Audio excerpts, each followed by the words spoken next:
मालिनी जी, आपकी मैं कुछ तस्वीरें देख रही थी ट्विटर पर। हाल ही में आप काशी गई थी और काशी को क्योटो बनाने का सपना तो प्रधानमंत्री ने देखा ही है। आपको लगता नहीं कि जो एक आप बड़े स्तर पर सपना देखते हैं, एक बड़ी सिटी, इंटरनेशनल सिटी, उसको ध्यान में रखकर काशी में इंप्रूवमेंट और डेवलपमेंट की बात करते हैं, तो कहीं ना कहीं उसमें संगीत के क्षेत्र में, कला के क्षेत्र में और फिल्म्स के क्षेत्र में उस शहर को लेकर भी विकास और संपूर्ण उत्तर भारत में उस क्षेत्र को लेकर विकास, क्योंकि आप एक कलाकार हैं। जब एक कलाकार किसी जगह पर जाता है तो उसको अपनी कला के नजरिए से देखता है, उसी चश्मे से देखता है।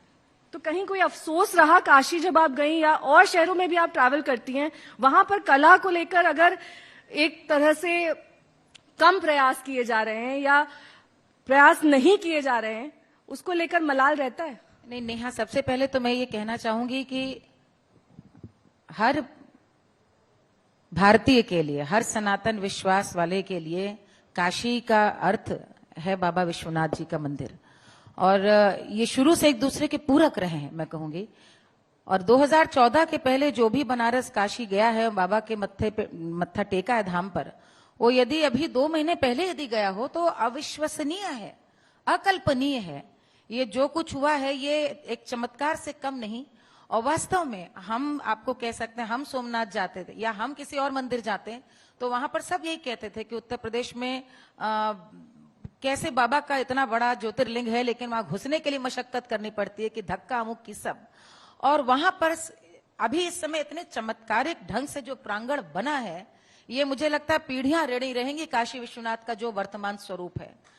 मुझे याद है कि जो 3 स्वर्ण कलश हैं उनको देखने के लिए हम लोगों को रात में ऐसे, क्योंकि हम लोगों की यहाँ परंपरा है कि दर्शन के बाद स्वर्ण शिखर को देख करके ही हम लोग वापस आते हैं, वो दिखाई नहीं देते थे। अब 3 शिखर स्पष्ट दिखाई दे रहे हैं। ये एक किसी भी आस्था वाले व्यक्ति से पूछिएगा, उसके लिए इससे बड़ी विजय कोई नहीं, काशी के संदर्भ में कह रही हूँ। दूसरी बात, काशी के ट्रैफिक, एक सेकंड बस, एक छोटा सा सवाल इसी से जुड़ा, क्योंकि आप कह रही हैं कि काशी में बहुत विकास हुआ। एक अभी मैंने सिर्फ अभी मंदिर की बात करी, मंदिर से जुड़ा हुआ है और एक ऐसी जगह से जुड़ा हुआ है, शमशान भूमि। क्योंकि अभी जब जलस्तर बढ़ा गंगा का तो एक तस्वीर आई जिसमें गलियों में शव को जलाने की नौबत आ गई। तो एक डेडिकेटेड शमशान घाट इतनी बड़ी शहर में, जिसका नाम विश्व विख्यात है, आप खुद ही कह रही हैं कि काशी मंदिर और तमाम देखिए, कोरोना के समय जो हुआ वो असामान्य था और वो मानवीय कोशिशों से परे वो एक ऐसी त्रासदी थी कि पूरे हिंदुस्तान बल्कि विश्व में, अमेरिका में फिर अभी हाल शुरू कल परसों से हो गया, आप देखें, वो हर व्यक्ति के लिए उसको अब सामान्य परिस्थितियों से न जज कर सकते हैं न निर्णय। एक कोरोना की बात करी नहीं रही मालिनी जी, बारिश की बात, ये अभी बारिश और बाढ़ की बात मैं कर रही हूँ। पिछले हफ्ते की तस्वीर है, मैंने उसको नहीं देखा जिसकी बात करी, लेकिन मैं बोल दूं? जी बिल्कुल, मनोज जी जवाब दीजिए इसका। मैं आपको बताऊं, जो भी मणिकर्णिका स्मशान घाट पे गए होंगे उनको पता चलना चाहिए, वहां पे वो लगभग 6 से 8 अस्तर का स्मशान घाट है। मनोज जी, तब भी जगह नहीं मिली, गलियों में करना पड़ा। हाँ, पानी बड़ा होगा तो ऊपर भी जलाने की व्यवस्था है।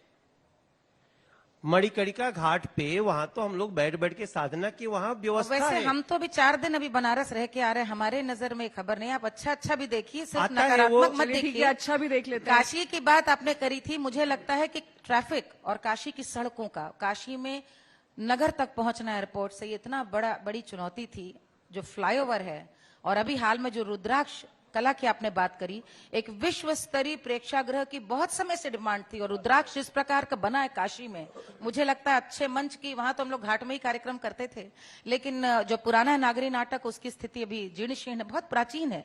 तो रुद्राक्ष की भी व्यवस्था हुई। और जो आपने कलाकारों के भी आपने बात करी, मुझे याद है कि हमारे पंडित राजन मिश्रा जी जो नहीं रहे कोविड से, तो माननीय प्रधानमंत्री जी ने भी अभी जो BHU में अस्पताल का जो सेंटर, जो कोरोना का सेंटर जो घोषणा की, वो पंडित राजन मिश्रा जी के नाम पर की है। तो ये संवेदना दिखाती है। जो चीज अपने बस में नहीं उसकी बात नहीं कर रही हूँ, लेकिन बतौर एक कलाकार, हाँ, 1.5 वर्ष से बतौर कलाकार हर कलाकार के लिए मुश्किल का समय रहा है, क्योंकि मंचीय प्रस्तुतियां नहीं हो रही हैं, कलाकारों को उनके कार्यक्रम नहीं हो रही। वो एक व्यक्तिगत हताशा हो सकती है, हर कलाकार दिक्कत में है।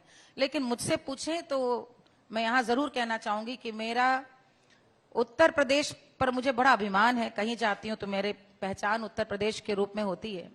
और मैं आपसे कह सकती हूं कि आज की तारीख में, आपने जो भी पूछा कि वोट कितने बनेंगे, कितनी सीटें, मुझे ये मालूम है कि हर व्यक्ति, जरूरी नहीं कि वो राजनीति करे, यदि उसको किसी दल या व्यक्ति पर विश्वास हो, और उत्तर प्रदेश की जनता योगी आदित्यनाथ जी पर हृदय से विश्वास करने का मन बना चुकी